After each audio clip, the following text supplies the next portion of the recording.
عليكم ورحمة الله وبركاته. ديزناچو ተከበራችሁ ተከታታዮች ያው ብዙ ቻናል ተከታታዮች ሰላም ናችሁ ያለው ኢንሻአላህ ታጭ ነበረ በፊት የተጅዊድ ቪዲዮዎች እየለቀቁ ነበር አሁን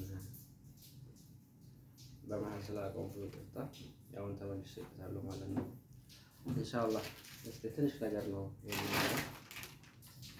ቀለል አድርገን በሚገባን መልክ እንደዛ ነገር ለጥያቄ መልክ ነው ዛሬ የምጀምርላችሁ ማለት ነው ኦኬ ሌላ አሁን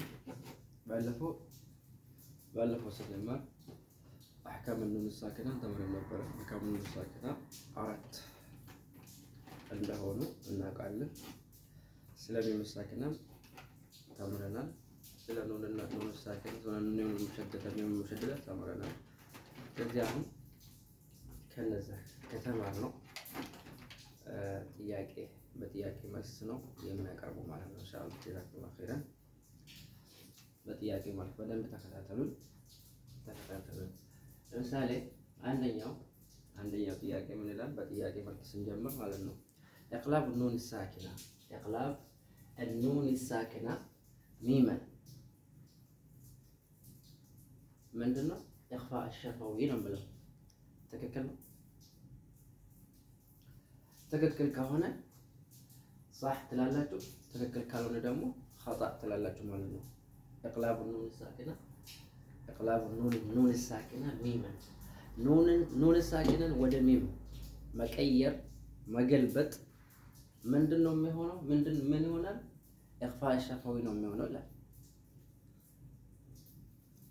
اخفاء الشفوي አይደለም اخفاء አይደለም صح ያላችሁ ልክ አይደለም ማለት ነው خطا ምንድነው የሚሆነው اقلاب ነው የሚሆነው ማለት ነው እዚህ ጋር اقلاب ነው መሆን ያለበት اقلاب እዚህ ጋር ይሄኛው ልክ አይደለም ማለት ነው اخفاء الشفوي የሚለው خطا اقلاب النون الساكنه اقلاب النون الساكنه ميما نون الساكنه ወደ ሚም መገልበጥ ወደ ሚም ሲንቀይረው ምንድነው የሚሆነው اقلاب ነው የሚሆነው ማለት ነው اقلاب ደግሞ አንድ ነገር ወደ አንድ ነገር መቀየር ወደ መገልበጥ ማለት ነው እሺ خطا ነው ስለዚህ ትክክለኛው መልሱ ምንድነው اقلاب ነው ማለት ነው እሺ ሌላ ደግሞ ለማስታወስ ነው እንድታስታውሱ ማለት ነው ዋናው ነገር ፊደሎቹን ማወቅ አለባችሁ ፊደሎቹን ካወቃችሁ የኢዝሃር የኢኽፋ የኢቅላብ የኢድጋም እነዚህ ፊደሎች በደንብ ካወቃችሁ ምንም ያቅታችሁ ነገር የለም ስለዚህ እንድታስታውሱ ما هي حروف الإظهار ما هي حروف الإظهار የኢዝሃር ፊደሎች ምን ናቸው ኢዝሃር ፊደሎች ምን ናቸው እንጽፋለን ማለት ነው ምታውቁ ከሆነ ጻፉ እስቲ ከኔ ጋር ጻፉ الحمزه والهاء العين الخاء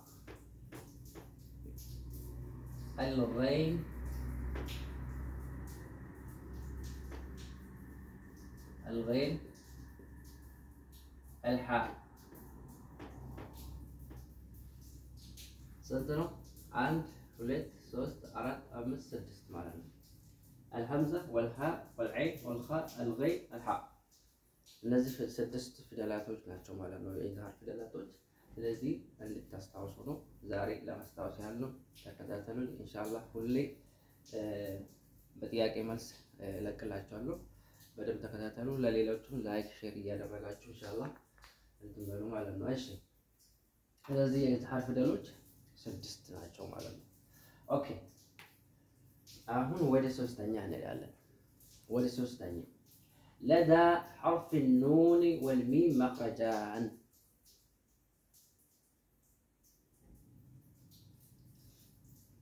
ميم نوننا ميم حرف ሁለት መخرج ያላቸው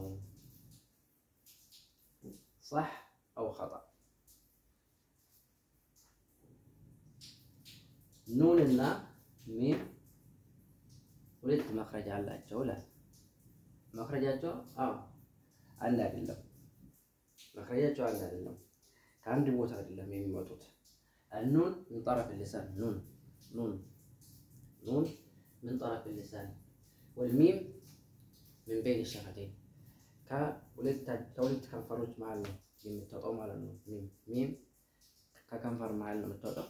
ኑን ደግሞ من طرف اللسان ከምላስ ጫፍ ላይ ነው የምትወጣው ማለት ነው። ግልጽ ነው አይደለ? በዚህ ዙሪያ ጥያቄ ካላችሁ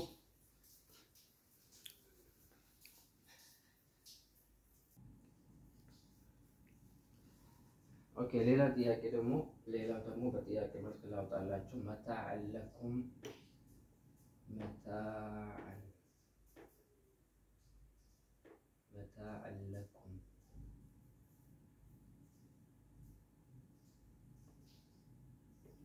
ወሊሰያራ ይላል። ወሊሰያራ እዚህ ጋር አሁን ይሄኛውን ተንዊን እናየዋለን። ማ ሁክሙ ተንዊን ሁና ማ ሁክሙ ተንዊን ማ ሁክሙ التنوين هنا ما حكم التنوين؟ تنوين أهون إذا من دونه منهم إخفاء إظهار إدغام من دونه يميونه متاع لكم يميلون متاعا لكم أهون تنوين إذا فتحتين يتايجوا هذا هنا فتحتين على أن يملوا تنوينه تجفلك مالنا من وسط تجفلكوا لا مستقبتوا مالنا متاعا لكم من دون منه إدغام كامل منه إدغام كامل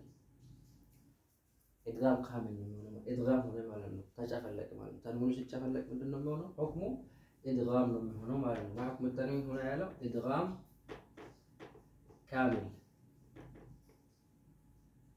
زين إدغام كامل منه مالنا قلت أنا أدلة إن شاء الله عندي ጥያቄ ልጨምርና ከዛ በኋላ ሌላ ጊዜ እንመጣበታለን ማለት ነው እንድታስታውሱ ነው።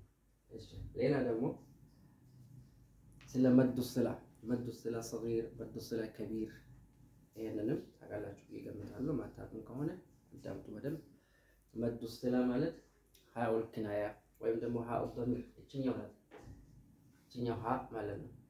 እችኛው ሰው ሁለት حرف إذا جاءت بين حرفين متحركين ሁለት حرف መካከል حركة ያለው حرف መሃል ስትመጣ ምንድነው የሚሆነው? መዱ ስላ ነው የሚሆነው። زين መዱ ስላ صغرى ወይ ደግሞ ሁለት حرف መካከል መጣ ከዛ ቀጥሎ ሐምዝ ከመጣ መዱ ስላ ኩብራ ነው የምትሆነው፣ ከቢር ነው የምትሆነው። አሁን እዚህ ጋር እስቲ ሌላውን እንየው ማለት ነው። እዚህ ጋር የምናየው ኑእቲሂ የሚለው ኑእቲሂ ሚንሃ። አሁን እዚህ ጋር ምንድነው እቺ እቺኛው ሀል ኪናያ ማለት ነው። በይን ሐርፈን ሙተሐሪከን የመጣችው እዚህ ጋር ታ ከስራ ናት። እዚህ ጋር ደግሞ ሚም ሚንሃ የሚለው ከስራ ነች። ስለዚህ هاء الكناية جاءت بين حرفين متحركين ሁለት حرف መካከል ስለመጣች ምንድነው የምትሆነው? መዱ ስላ صغرى መዱ ስላ صغرى ነው የምትሆነው ማለት ነው። ሐምዛ ከሀ ቀጥሎ ሐምዛ ቢመጣ ምንድነው የሚሆነው? መዱ ስላ ኩብራ ነው የምትሆነው ማለት ነው። ስለዚህ ጀዛኩሙላሁ ኸይረን። የዛሬ ትምህርት ያው እዚህ ላይ ይበቃናል። ሌላ ጊዜም በሌላ ፕሮግራም እመጣበታለሁ ኢንሻአላህ። በደንብ ተከታተሉ። ለሌሎቻችሁም ሼር አድርጉ። ጀዛኩሙላሁ ኸይረን። በደንብ ተከታተሉ ማለት ነው። ሰላም አለይኩም።